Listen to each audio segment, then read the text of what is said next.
Okay, today's daf is daf Nun Vav Amid Nun Vav 56. We're going to do most of it today. So we're up to 4 lines from the top. Yasiv. So let's just review just a quick Mishnah, an opinion in the Mishnah. There's the opinion of Rab Loza ben Azariah. Okay, a man wrote a ksuba by the Erison, means he got engaged to a girl, and he was so excited. He wrote the ksuba that I'm giving you 1,000. 1,000 zuz ksuba. He gave ksuba and toisvis ksuba, and unfortunately, he divorced her and didn't go to chuppah. So the question is he required to give the toisvis ksuba, the whole thing, the whole chunk to her, because he committed to that? So Rab Loza, the Tanakama holds nis'amalo nisgarsha, if he died or he divorced her, beimin erison beimin esuin, even from the erison, even if after the engagement. Gova asakol, she collects everything. He committed to that. He wrote it down. She collects everything. Rabbi Loza ben Azariah minasuin goynev call. If she got married, she lived a few years with the guy, then she could collect the whole ksuba of 1,000. Mina erison, but if they just only were engaged, then they just get the ikr ksuba, the main part. Besula goyves masayim v'almona mona. Then the besula will only collect 200, and the almona will collect 100. So let's go back into our Gemara. Okay, now our Gemara is discussing over here who the halacha is like. Okay, we're starting from Daf Nun Vav and Aleph, 4 lines. Shikoya.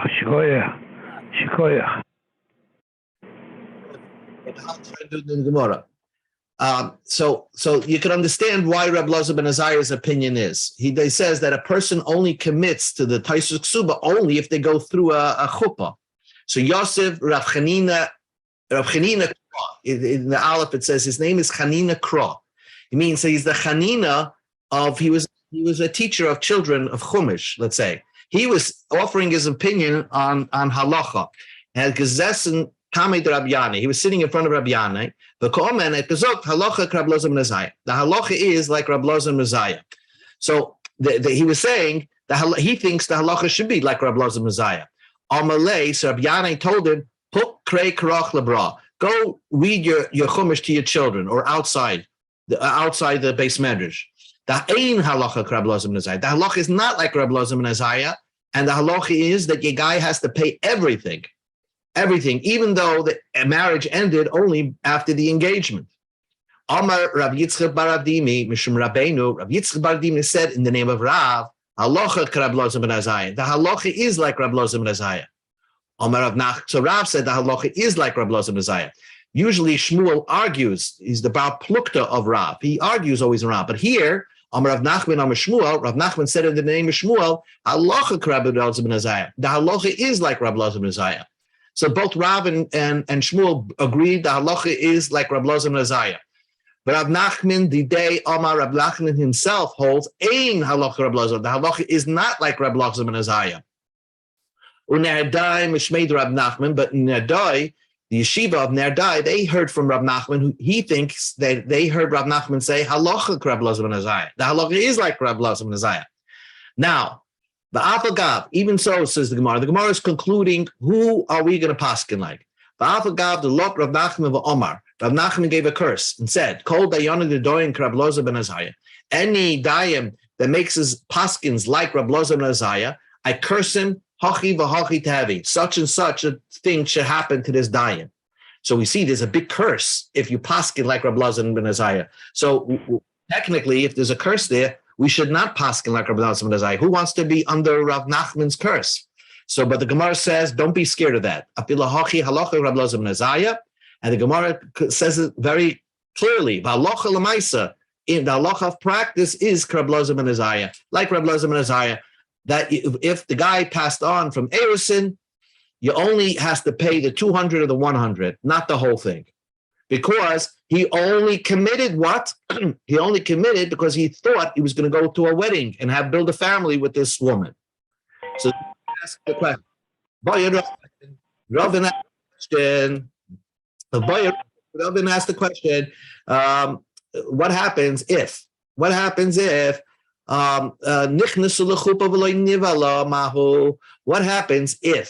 the the person, if they went only to chuppah. So the guy committed by the Erison, he committed 1,000 for the ksuba, but they only went to chuppah, and then they didn't even make it to the cab ride home, and he died, or he gave her a divorce, and they never had relations. So is that mahu? What would be the din according to Rab Elazar ben Azariah? Did Rab Elazar ben Azariah say chibas chuppah kaina?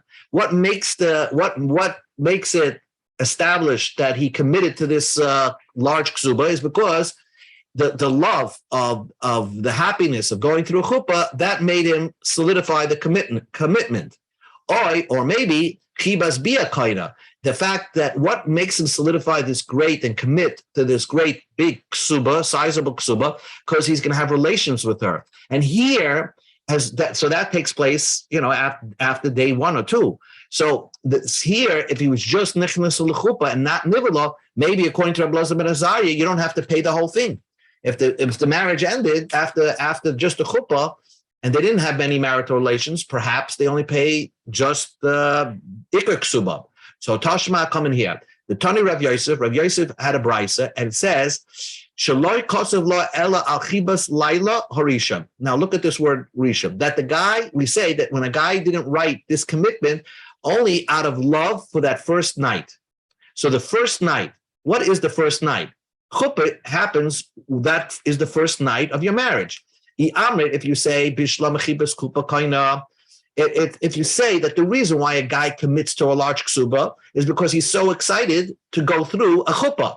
Hainu de Omar Laila Rishon. That's why he say that what makes a person commit to a large sum for a ksuba is because of the love of that first night. And there's only one night of chuppah. There's no 2 nights of chuppah. Eli Amrit Chibas Bia Kaina. If you're trying to tell me that what makes a man commit to a large ksuba is because he's going to have relations with his wife. So the Gemara asks a question, but Bia Belayla Rishon Isa Mekan Ve'elech Leisa, is having relations with your wife only limited to that first night and not anything beyond that? Of course, throughout the marriage they're doing Bia. So therefore, that's not the prompt them into the commitment. The commitment is because of the chuppah. So the Gemara, that's what the Gemara wants to say. And the Gemara is going to remain by that the commitment is because of the chuppah. Okay, only because of the chuppah. But the Gemara asks first back, the elamai, what would you want to say? Chuppah, you want to say it's because of the chuppah, that causes him to commit to a large ksuba. Then why did Rabbi Yosef say that he committed because of that the love of that first night? Chuppah, if it's talking about the love of chuppah b'layla isa b'yamama leisa, the chuppah is only at night and not during the daytime. Chuppah, you have chuppahs, wedding chuppahs during the daytime and at night. So it must be that it's talking about the love of the first marital relations. And generally, marital relations is at night. So the Gemara says, according to your understanding, that you're trying to say that what makes a person commit to this large ksuba, it's because they're going to have marital relations, and marital relations is only at night. That's not true. Halacha allows a person to do marital relations even during the daytime. Bia balayla isa biyamama lesa is having marital relations only by night, not during the daytime. Ha'amar Rava said, Im hoya bebeis awful, if you darken the shades of your house and you cover yourself, mutter, it is permitted to have relations during the daytime. The problem with having relations during the daytime is because it's not sneistic, and it also because maybe you're going to get see something that you don't like of the other side. So therefore, generally Jewish custom is not to do relations during the daytime, but it is permitted. Rabbi said, if you make the house dark and you do it under the covers. So therefore, when the Rabbi Yosef said that the bia belayla or rishon, that causes him to commit to the ksuba, cannot be referring to bia, the relations, because relations can be done during the daytime and during the nighttime. So the Gemara says that haloi kasha, that's not difficult to resolve. The Gemara he's teaching you the normal way. Normally, the bia balayla. Most of the time, bia is at night. So therefore, he could have been referring to Rabbi Yosef as the bia at night. That causes him to want to commit to that large ksuba. Ela chuppah kasha, but chuppah, is it only during the nighttime? Chuppahs are done during the daytime. So why did he say the commitment was because of the love of that first night? It's not a chuppah could be during the daytime. Chuppah nami lekasha. The Gemara says it's not difficult to resolve it if it refers to chuppah. Kaven the stam chuppah lebiyakaim. Most chuppahs is the right after the chuppah, you go home and you have marital relations.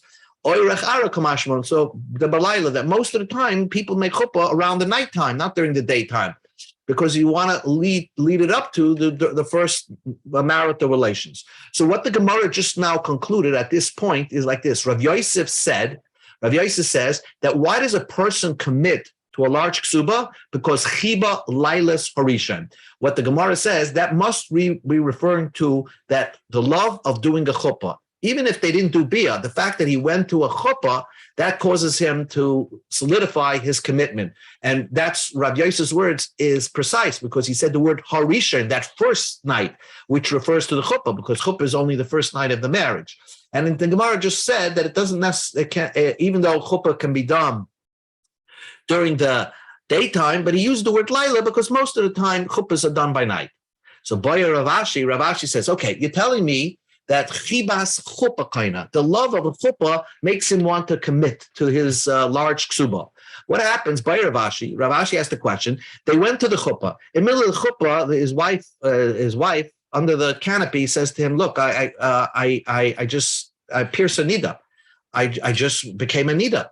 So now it's a chuppah that cannot lead to right away a bia, right away a marital relation. Is that the chuppah? Would that solidify the commitment? The fact that he went to chuppah and his wife tells him, well, we can't do a relation. So it's a chuppah that's not permitted to do bia. If you're going to say that chuppah, the main thing is that you go to chuppah, but maybe chuppah dechazi lebia, a regular chuppah that could potentially lead to marital relations, that causes him to solidify his commitment. But a chuppah that can never lead to a marital relations, that's not at this point can lead to marital relations. That chuppah is not enough to make him solidify his commitment. Or maybe there's no difference, and every time you go to chuppah, that bang, that automatically solidifies the commitment, and no matter what happens, he has to pay the large ksuba. Teiku, the Gemara remains by a question. Then we learned in the Mishnah, Rabbi Yehuda Omer. This will take us to the end of the daf. Rabbi Yehuda Omer, Rabbi Yehuda says, Kaisef lebsula. A man could write to a basula and said, listen, he writes to a basula that I'm giving you 200 for the ksuba. They write on the ksuba the commitment of 200. Right? If she wants to make her husband, go easy on her husband, we give her the right to write a receipt, although it's not true. But if she writes a receipt, I already received 100 of that. So she lowers his commitment by 100. He's supposed to give 200. She wrote a phony receipt and gives it to him and says that I will keep this receipt, and this will be a receipt to say that I received 100 from you. So it's still a kosher ksuba. So the Gemara asks the question, so basically she forgave him for the ksuba, but that the way she did it is by writing a receipt. So the Gemara asks the question, Rabbi Yehuda the Kaisen Shaiva, does Rabbi Yehuda at all in other places, does he hold of the idea of writing receipts? Now, what could be wrong with writing receipts? Let's see. Well, tonight we learned in the Mishnah, a guy who paid part of his outstanding loan obligation. Suppose a guy borrowed $500 and he paid $200. So Rabbi Yehuda says, Yachalif, you have to exchange out and write a new document saying that the malva, who the lender always holds on to the document, that now the loan is $250. Rabbi Yossi Aimer, Yichtav loy shoiver. You write that you don't have to get a new soiver to write a new document, that you just write a receipt.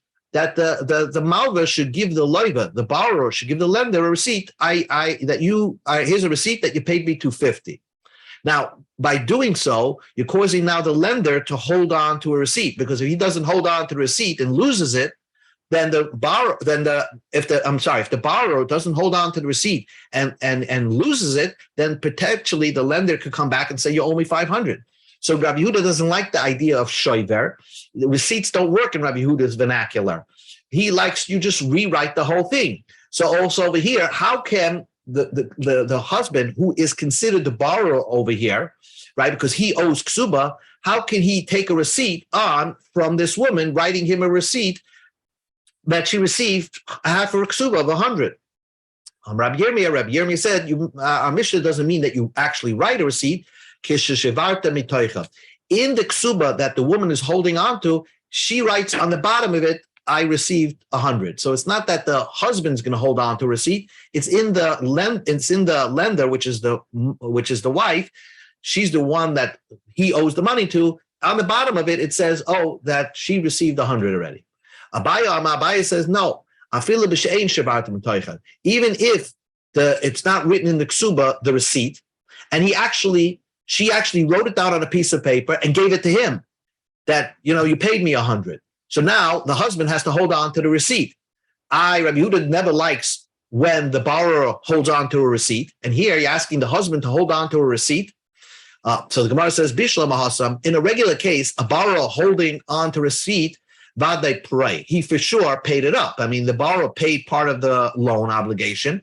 But the question is, we don't want the borrower to have the onus of holding on to receipts. Dilma Mirkas Tavarte, maybe he's going to lose it, or it's going to be disappear. And the lender is going to take out the loan document, and is going to collect again. So therefore, we never like the borrower to hold on to receipts. But in this case, we don't mind. Did she actually give him 100? Did he actually give her 100 to pay her ksuba? She's just making this whole thing up. So if the husband watches over the receipt, he watches over the receipt. If he's not going to watch over the receipt, he loses out. It's his fault. He lost out. I mean, too bad on him. So we don't mind putting the responsibility of watching the receipt on the husband. Now the Gemara asks the question, Abaya did not want to learn like Rabbi Yirmiyah, that Rabbi Yirmiyah who said that our Mishnah is talking about where the receipt is on the ksuba itself, because like Katani, the Mishnah doesn't say shevarta mitoicha, that the receipt is on the ksuba. The Mishnah seems more like what Abaya said, that she actually wrote him a receipt. Ela Rabbi Yirmiyah, my time Abaya. Why didn't Rabbi Yirmiyah answer like Abaya? In this case, she actually wrote him his receipt, and it's very different than a regular loan obligation. Answers the Gemara, he says, Rabbi Yirmiyah, if you allow this woman to write a receipt, people by every loan agreement are going to start writing receipts, and that's not Rabbi Yehuda's opinion. Rabbi Yehuda does not allow writing receipts at all. So we don't come to have a regular borrower holding on to receipts. We don't want that in situations. So therefore, Rabbi Yirmiyah had to came up with a new teretz when the receipt is on the document itself, the shtar ksuba itself. Now the Gemara asks one question. Talmud the Kesubos. It's only because, let's say, the way Abaya learned that she actually writes a receipt, only because she wrote a receipt, that's why it's a good ksuba. The ksuba was 200, and she writes, I received 100. Aval al peh loy, but by her saying, oh, don't worry about the whole ksuba, just give me half of the ksuba, we'll consider it as if I received already part of the payment. If she did it verbally, loy, it doesn't work, because by this verbal statement, you're almost like saying that the ksuba from the very beginning is not 200, is 100, and that's terrible, because ksuba is supposed to be 200. So the best way to do it, according to Rabbi Yehuda, is first write a ksuba that it says 200, and then you write that she received 100. So it's like documented that originally it was 200, she received 100, but having this verbal agreement that he only has to pay 100 sort of diminishes what his original commitment was, and saying that his original commitment was only 100, not 200. And that's a pasalish, that's not a kosher ksuba. Ksuba has to be 200. So the Gemara says, Amai, why shouldn't that work? It's an obligation of money value. V'shamini le Rabbi Yehuda, the Amar, who says, but if a woman could forgive any obligation that's owed to her that has to do with money, and you don't have to write it down. The Tanya, we learned in the Brisa, how a man says to a wife, imagine saying this to your wife, Hare at mekudeshesli, you are betrothed to me, amanas, on condition. Wow, what a wife. I don't have to provide you with food, clothing, and marital relations. So that is a good kedushin. Utanai batal, of course, all the conditions are nullified because the Torah says you're obligated in food, clothing, and have to give time to your wife. So you can't say I'm doing this on condition that it doesn't apply. The Torah says these are the husband's obligations. Comes along Rabbi Yehuda. Rabbi Yehuda says you're right. Marital relations he's obligated to do. He can't get out of that. But the obligation to give food and clothing, regarding to the part of the obligation of a husband to his wife regarding money obligations, his condition is valid. Why? So why is it valid? Because she can say, I'm Michael, you don't have to pay food. I'm a rich lady. You don't have to pay for my clothing. I have enough money for clothing. So why can't the woman say, you don't have to pay for my ksuba? Why, according to my ksuba, it doesn't work? She has to write it down that she, received part of the ksuba. Why can't she be Michael the ksuba like that? Verbally. So the answer is, Ksavar Rabbi Yehuda. Rabbi Yehuda holds ksuba d'Rabbanan. The whole process of giving a ksuba, the whole obligation of giving ksuba is only d'Rabbanan. The Chachamim said that we want to strengthen anything that's D'Rabbanan more than the Torah. So we don't accept this, verbal commitment, the verbal forgiveness over it. It has to be in written form to give strength to that. The Chachamim were really serious that people should write a ksuba. So that's why we do. So if it's written in the Torah that a husband is obligated like food and clothing, then you don't have to write it down. She could say, okay, you don't have to do it. And that's fine enough. But ksuba, which is the whole institution of ksuba, is Rabban, because Chachamim didn't want that people should divorce their wives, and that's not going to cost them anything. So that's why we have the whole concept of ksuba, that it's going to cost you money if you divorce your wife. And therefore, since it's Rabbanan, anyway, Chachamim made it so strict that if she wants to forgive him, there's another way around it, but she has to write it down and give him a receipt. So the Gemara asks a question: Hare Peres Rabban, a fruit tree, fruits which are Rabban. The fact is that if a woman owns a tree, and the husband has a right to eat those fruits as long as they're married, the tree belongs to her, and after he dies, she can sell the tree. But the fruits, while they're married, belong to her. That's a din d'Rabbanan. V'lo of the Rabbanan chizik. The Rabbanim did not make any. The whole idea that the husband eats the obligation that the husband can eat the fruit is only in Rabbanim, and the Rabbanim said that he could be Michael that. The Tanakh we learned in the Mishnah. Rabbi Yehuda Oima lo'elam hu oichel peres ashichtav la dinu dvarim ainli min chesayich b'peresayim v'peresayim ad olam. A man has a right to eat the fruits of the tree, and not only that, he can take the fruits, invest it into another tree, and eat the fruits of those trees, to make two trees out of it.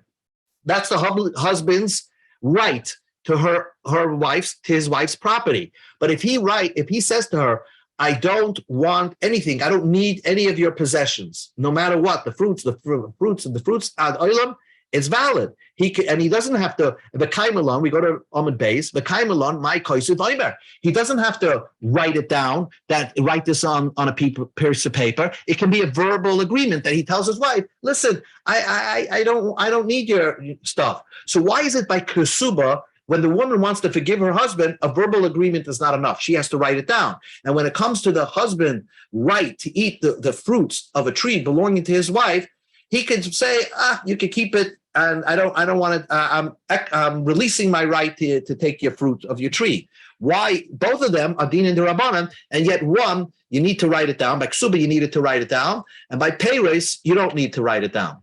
Answers the Gemara, Omar Abai said, Lakol yesh ksuba. Every marriage has a ksuba. Loi lakol yesh peres. Not every woman brings in a tree. Not every woman's wealthy, owns a tree. So not everybody. So milsa the shchicha, if it's a common thing of the Rabbanan chizik, the Rabbanan made it strong, and therefore for ksuba, a verbal agreement is not valid. It has to be written down that she gave a receipt to him. Milsa the loy shchicha, sometimes in an event that doesn't happen often, where a woman actually brings in a tree as part of her dowry, it's not common. So loy of the Rabbanan chizik, the Rabbanan did not make a chizik, and even a verbal release from the husband is valid, and he would not have the right to take fruits anymore. So the Gemara asks one question: the donkey, the people who come around selling wheat, let's say selling produce on a donkey, that's very common. And the Rabbanan didn't make any strength. The whole idea of the donkey, a guy on a donkey coming around selling you tvua, and you don't know if he's a Talmud Chacham. Chachamim say that you have to take off Trumas and Maisrus. Because if he's an Amaretz, we say that maybe he gave off Truma, but Maisrus you have to take off. You have to give off 10% because he's an Amaretz. He's selling you something that's not fully kosher. And the Tanah we learned in the Mishnah. Listen to this Mishnah. You have donkey wagon people who are selling wheat, let's say. They go into a city. One of them said, Shali Chodesh, my produce is not so good. It's brand new. It's not so ripe. And my friend has old ones. So his produce is of top quality. So he's praising his friend's produce. Then he says, Shali Eina Mesukam. I never took off Trumas and Maisrus from my produce, but my friend, he did take off Trumas and Maisrus. Ein Nemonim. We don't believe this guy. Why? Because he's promoting his friend's produce when they come to this city. So when they come to another city, his friend is going to promote his produce. So the whole thing is a lie. We don't trust him. We don't ever trust an Amaretz when he says, I took off Trumas and Maisrus, and we require the purchaser to take off Maisrus because we don't trust them. Rabbi Yehuda Aymet Nemonim. Rabbi Yehuda says, we trust him. The guy said, one Amaretz said testimony on the other Amaretz that his food, he took off Maisrus, and it's kosher. So why didn't Rabbi Yehuda make a chizik, strengthen? The whole point that a person who buys from an Amaretz has to take off Maisrus is a din d'Rabbanan, because we are concerned that the Amaretz did not take off Maisrus. And you see, but nevertheless, that Yehuda is lenient that if another Amaretz says about his friend that he took off Maisrus, we believe him. Why didn't we make a chizik and say, no, we should not believe him?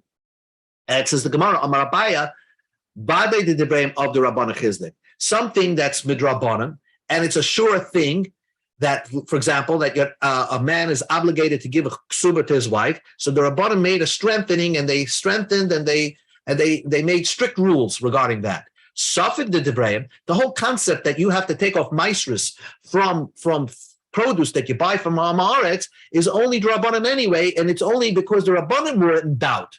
So, like of the Rabbanan Chizek, the Rabbanan didn't make any strictness and stringencies on that.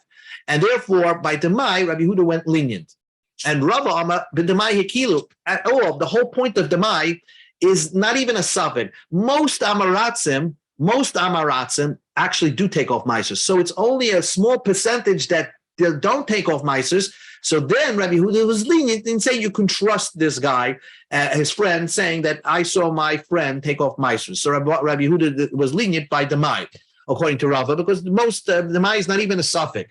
But by Ksuba, so the bottom line, what we're ending the sugi here, by Ksuba, which is Drabanan, which according to Rabbi Yehuda is Drabanan, since the whole concept was invented by the Rabbanan, Rabbi Yehuda said, we're going to make such a strict laws that if she wants to forgive, and she has to write it down, she has to write a receipt.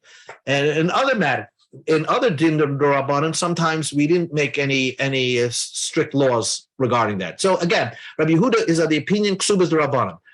Two more lines, and we'll stop. Rabbi Meir said in a Mishnah, if you give less, if you try to minimize the ksuba and tell your wife that you're getting less than 200, even though she's going to get 200, it's a be'ilas nus, because she's thinking, oh, I'm not fully married to this guy. So the Gemara is medayek in Rabbi Meir's words, kol apoiches afilu betnoi, even on condition, it's still a be'ilas nus. If you put a condition is that you're going to get less than 200, that still makes the relations between husband and wife an adulterous relations. Alma Kesubos, we see that he said, kol apoiches is tenai batal, that if you even attempt to do something like that, the condition is nullified. The Islah, and she still has the Islah, she would still have 200. So even if he attempted to do that, So the T'nai would fall off. It's nullified. There's no such a thing of a condition that you get less than 200. She will get 200. Nevertheless, if they have relations, it's be'ilas nuz. The kaven the amali lesli chalamana loy samcha daita. Since she said she's thinking, oh, I'm only getting half my ksuba. Loy samcha daita. She's not fully committed to this marriage. V'haviyale be'ilas or be'ilas nuz. So the marital relations is almost like an adulterous relation.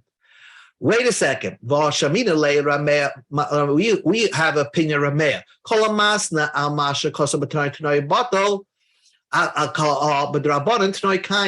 Why should the condition be nullified if Rabbi Yehuda, if Rameir holds that if ksuba is only drabanam, a person could make a condition if she's going to get less? Why does Rameir imply that there's no such a thing of making a condition on a ksuba, and that you can't make a condition with her that she'd get less than 200? Why? If ksuba is drabanam, you could make it less. According to Rameir, only if it's Torah derived, then you can't get away with that condition. But if it's drabanan derived, you can make a condition that she's getting less than that. So why does Rameir hold over here that any condition is nullified? So the Gemara says, Rameir disagrees with Rabbi Yehuda, and he holds it's very fundamental. Ksuba da'iraisa. Ksuba is min haTorah. And therefore, if ksuba is min haTorah, even if he attempts to make a condition and they make this shtick of she writing receipts, it wouldn't work because she's in her head thinking she's getting 100. And with the righteous, she's supposed to get 200. So the whole thing, she's still going to get 200, but she's thinking 100. Then it's an adulterous relationship. But nevertheless, the point over here is that you can't nullify that agreement of ksuba because Rameir holds ksuba is daraisa. So it's a fundamental machlokes between Rameir and Rabbi Yehuda. Is ksuba daraisa, ksuba darabana? We'll continue Be'ez Hashem tomorrow.